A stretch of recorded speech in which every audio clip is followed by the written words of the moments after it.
seorang rasul yang sama-sama manusia aja, kadang di kita sendiri masih ada yang bilang bahwa beliau rasul, saya manusia biasa, saya nggak bisa niru. Padahal ya rasul diutus ya untuk sebagai suri tauladan untuk kita tiru seperti itu.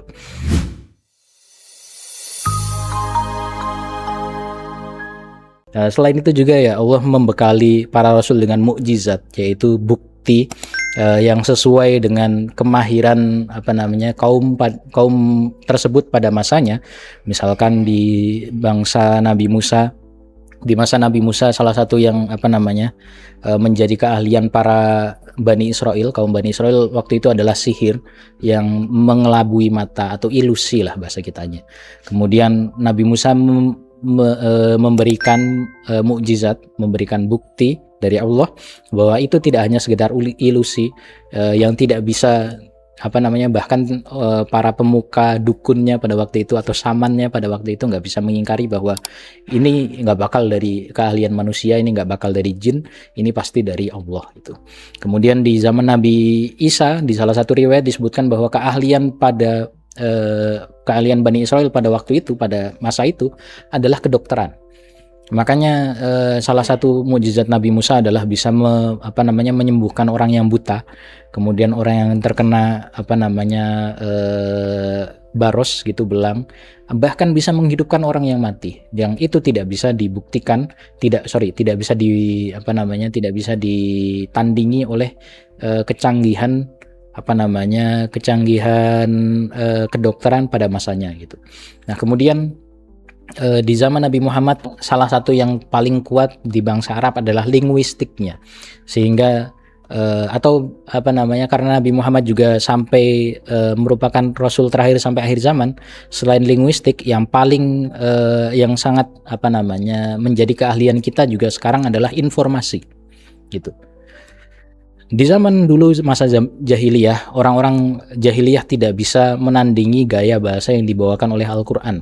Bagaimana gaya tersebut itu sangat luar biasa dari segi pemilihan kata, diksinya, kemudian dari segi maknanya yang terkandung itu juga sangat luar biasa, bukan tema murahan, bukan ya istilahnya kalau bahasa sekarangnya bukan roman picisan, bukan novel. Kalau zaman dulu itu ada novel cerita-cerita stensilan gitu. Mungkin angkatan Haidar nggak tahu itu apa itu cerita stensil. Angkatan ke atas saya, senior saya itu paham banget tuh stensilan itu apa. Jangan ditiru teman-teman. Oke. Kemudian di masa sekarang yang menjadi salah satu senjata adalah informasi. Informasi yang bisa kita dapatkan sekarang itu sejauh apa sih yang bisa kita ketahui? Mungkin hanya terbatas informasi yang berada di jarak jauh, yang kita berada di Indonesia, kemudian kawan kita berada di Mesir atau berada di Saudi, kita tahu informasi yang sedang terjadi di saat ini terjadi pada mereka itu apa gitu. Sekarang di sana pukul berapa, hujan atau tidak, ada ada peristiwa apa. Nah, itu maksimal mungkin yang bisa kita ketahui saat ini. Sedangkan Al-Quran membawa informasi yang jauh lebih itu, melampaui masanya. Bayangkan 1400 tahun yang lalu Al-Quran sudah memberikan isyarat bahwa di atas bumi kita, alias di beberapa kilometer setelah permukaan bumi ini, itu kadar oksigen itu sangat sedikit sehingga orang akan sulit bernafas di lapisan tersebut gitu. Maka di Al-Quran disebutkan gimana ayatnya saya lupa. Dhayyqan harajan ka'annama yas'adu fis sama. Awal-awal ayatnya gimana Satria? Saya lupa.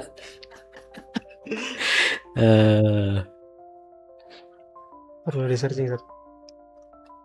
Kita cek dulu.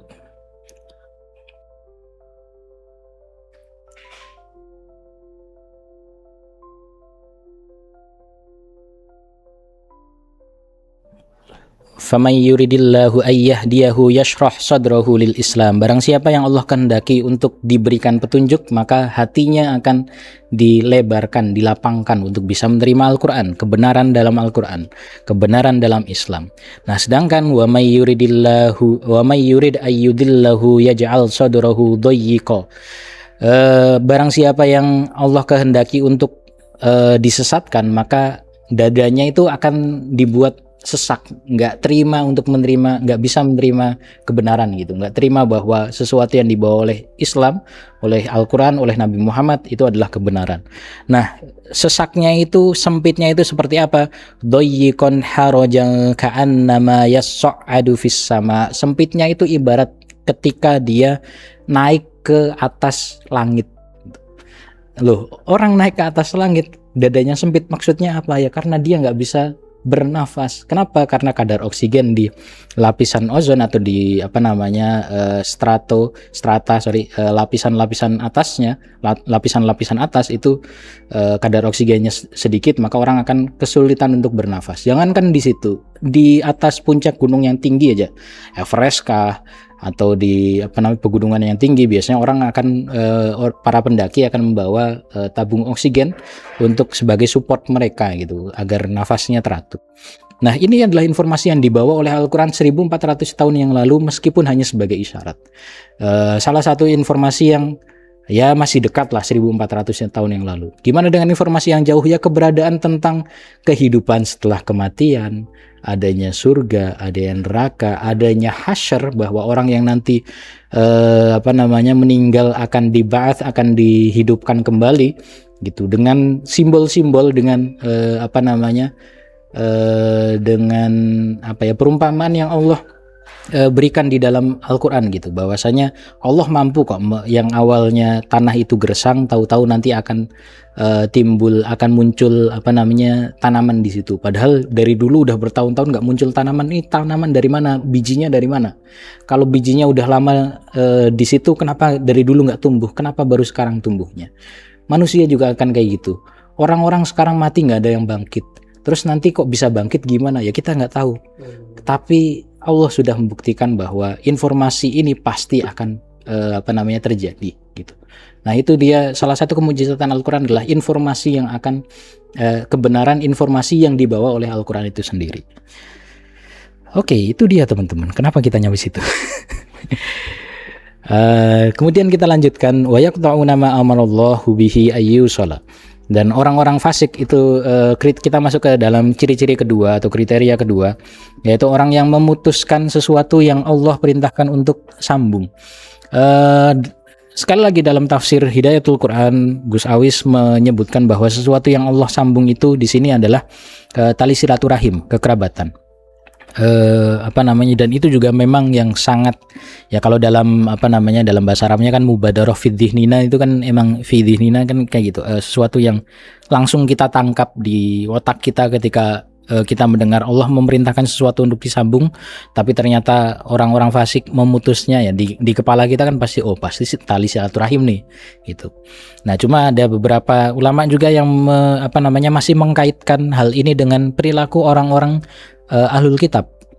Maksudnya gimana? Maksudnya adalah rasul, kerasulan, kenabian, risalah itu ibarat sebagai mata rantai. Dimulai dari rasul yang pertama, Nabi Adam, yang diperintahkan untuk menyembah Allah, kemudian mendakwahkan agamanya untuk keturunannya seperti itu, sampai akhirnya ke Nabi Muhammad. Nah, kerasulan ini, karena mata rantai ini yang harus tersambung sampai hari kiamat nanti, yang harusnya nyambung ke Nabi Muhammad, diputus oleh ahlul kitab dengan cara mereka tidak mengakui kerasulan Nabi Muhammad. Sehingga mata rantai ini terputus, yang awalnya nyambung nih, seharusnya kerasulan nyampe hari kiamat nanti, tapi karena salah satu mata rantainya mereka nggak mau mengakuinya, yaitu kerasulan Nabi Muhammad, akhirnya mata rantai ini terputus. Nah, pemutusan mata rantai kerasulan ini salah satu pendapat ulama ketika menafsirkan wa yaqta'una ma amarallah. Jadi tidak hanya tali silaturahim saja yang mereka putus, tapi juga pengakuan mereka terhadap kebenaran risalah Nabi Muhammad. Seperti itu. Ala kulli hal, kembali lagi bahwa ciri-ciri ini tidak terbatas pada ahlul kitab, tapi semua orang yang memiliki ciri-ciri ini semuanya akan masuk ke dalam kategori fasikin. Gitu. Kemudian yang terakhir adalah yufsiduna fil ard. Yufsiduna fil ard itu kategorinya banyak sekali, teman-teman. fasad, kerusakan di muka bumi ini tidak hanya, kalau kita dengar kerusakan di muka bumi kan seringkali ya karena di masa ini sedang gencar-gencarnya pemanasan global, kemudian isu lingkungan gitu. Kita dengar berbuat kerusakan di muka bumi, yang kita pikirkan adalah menebang hutan, dijadiin lahan yang lain gitu. Padahal tidak hanya sempit itu maknanya. Berbuat kerusakan di muka bumi itu ada banyak sekali perilakunya.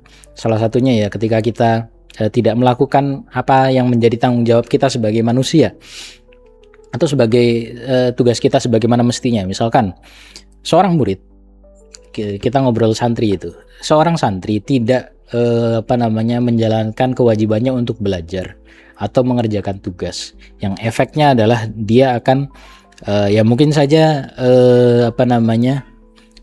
dia akan tetap naik kelas dengan berbagai cara, entah nilainya dikatrol, dia ikut remedi. Tapi kita sepakat bahwa orang yang tidak belajar, kemungkinan persentase bodohnya itu lebih tinggi dibanding orang yang belajar gitu kan. Meskipun ada orang yang nggak belajar tapi tetap pinter gitu, tapi orang yang nggak belajar logikanya pasti lebih tidak tahu, lebih bodoh dibanding orang yang belajar. Bayangkan kalau fenomena ini terjadi tidak hanya terjadi di 1-2 anak, tapi terjadi di 10 anak di setiap kelas di Indonesia.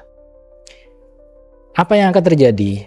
Otomatis rata-rata nilai rata-rata untuk kelas tersebut, untuk level tersebut pasti akan turun gitu. Efeknya apa? Bisa jadi di tahun setelahnya akan ada koreksi nilai minimum untuk naik kelas. Karena standarnya turun, bayangkan kemalasan yang sudah yang berawal dari satu angkatan saja. Yang sebenarnya bisa jadi dimulai dari satu orang, tapi satu orang ini ngajak-ngajak, udahlah nggak usah belajar gitu. Itu akan bertambah kepada standar nasional, standar nilai nasional di Indonesia. Yang awalnya misalkan orang kelulusan SMA itu nilainya untuk lulus itu di angka 80 misalkan ya. Gara-gara ada satu angkatan nggak beres, ada koreksi tahun depannya sehingga turun jadi 75. Angkatan setelahnya merasa 75 enteng, ternyata nggak lulus juga, tahun depannya koreksi lagi 70 gitu terus sampai akhirnya ya udahlah kelulusan diserahin aja ke masing-masing sekolah, gimana terserah sekolah. Ya. Makin nggak belajar lagi gitu.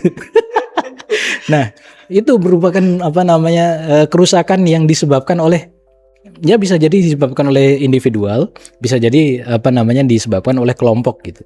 Ini hanya di salah satu faktor sekolah yang misalkan ya efek gara-gara orang standar kelulusannya turun gitu, nanti di kampusnya pun akan turun, atau mungkin bahkan istilahnya gara-gara di kampusnya turun, gelar sekarang udah nggak ada harganya gitu, toh semua orang bisa mengakses gelar gitu, terlepas pinter atau enggaknya.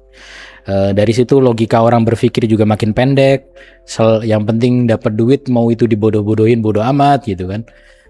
Mau itu tanahnya ditipu bahwa sertifikat tanahnya udah diambil orang, selama dia dapat duit dengan cepat ya bodoh amat gitu kan dia nggak mikir buat generasi selanjutnya.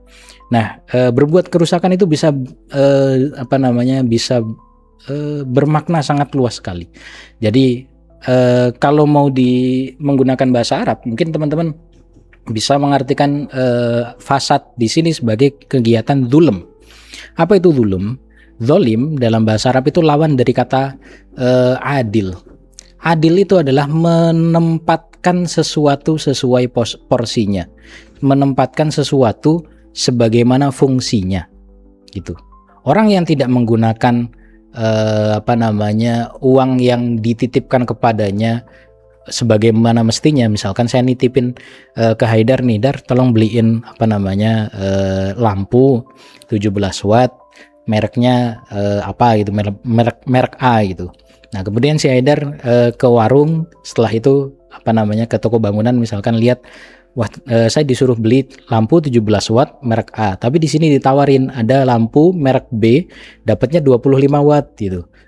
Nah, saya beli yang 25 watt aja gitu. ngerasa bahwa itu lebih lebih untung gitu misalkan. Nah kemudian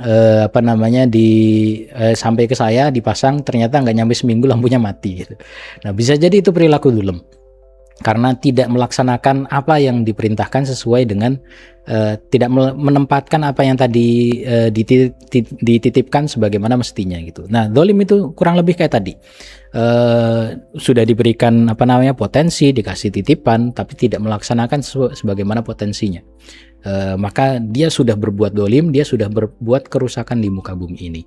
Masalahnya kadang kita hanya sebatas berpikir bahwa hal yang saya lakukan hanya merugikan diri saya sendiri kok, orang lain nggak rugi. Sesimpel sekarang, mohon maaf bagi teman-teman yang mungkin akan tersinggung, sesimpel orang merokok, pasti yang dia pikirkan yang nanti ngerasain seseknya kena jantung itu saya sendiri kok. Gitu. Seringkali dia lupa bahwa dia punya keluarga, entah itu istri, entah itu anak kalau dia udah punya anak gitu kan, entah itu adiknya sendiri, orang tuanya. Seringkali dia lupa itu. Yang dia pikirkan, saya ngerokok, saya siap dengan resiko penyakit kalau saya kena. Tapi dia nggak mikirin keluarganya kalau kena gimana, kan itu bisa kena keluarganya juga. Nah, semua kategori tadi, orang yang memiliki kategori tadi adalah orang yang al-khosirun. Al-khosirun, sebagaimana yang tadi disebutkan oleh Ustadz Haidar, khosirun di sini adalah orang yang merugi. Nah, orang yang merugi itu teman-teman, sebagaimana dijelaskan oleh Profesor Dr. Quraish Shihab dalam tafsirnya, kata khosaro itu artinya orang yang merugi pada dasarnya itu orang yang memiliki harta atau memiliki sesuatu, kemudian sesuatu itu tersebut berkurang darinya gitu, rugi. Misalkan saya punya uang 10.000 gitu, kemudian saya beli 10.000 ini, saya beliin misalkan ya saya beliin somai gitu. Nah, harusnya normalnya saya dapat 10 biji gitu. Ternyata saya cuma dapat 9 biji. Rugi kan? Gitu. Rugi dong. Yang bener aja. Nah, al-khosirun di sini juga memiliki kurang lebih arti yang demikian. Orang yang berkurang darinya sesuatu. Apa itu yang berkurang? Yang berkurang itu bisa jadi adalah nalurinya, nuraninya, hatinya. Sehingga orang yang yanquduna ahdallah min ba'di mitsaqihi, kemudian yaqta'una ma amarallahu bihi ayyusala. Begitu juga orang yang yufsiduna fil ard, sekali berkurang biasanya akan berkurang lagi. Sekali nuraninya terkotori, kemudian dia berbuat hal yang sama, biasanya dia akan rasa bersalahnya udah gak ada lagi gitu. Dia akan punya potensi untuk mengulangi lagi.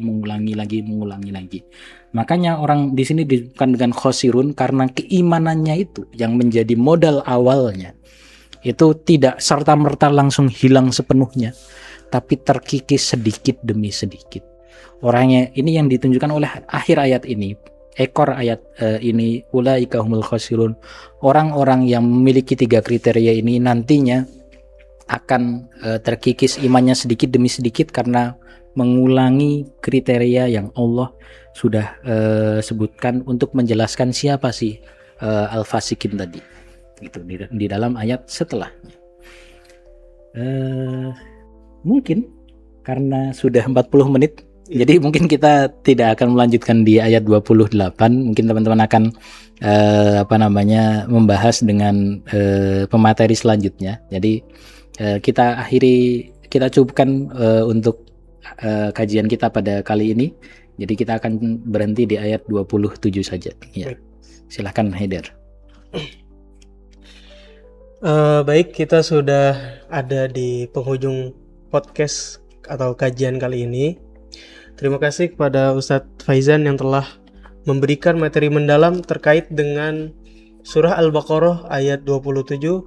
Semoga bagi teman-teman yang mendengarkan mendapatkan manfaat dari kajian kita pada hari ini. Mungkin cukup sekian dari saya, Akhirul Kalam. Kita tutup dulu, Haidar. Mari kita tutup terlebih dahulu dengan bacaan doa kafaratul majelis. Subhanakallahumma wa bihamdika asyhadu an la ilaha illa anta astaghfiruka wa atubu ilaik. Sekian dari kami. Kurang lebihnya mohon maaf. Assalamualaikum warahmatullahi wabarakatuh. Waalaikumsalam warahmatullahi wabarakatuh.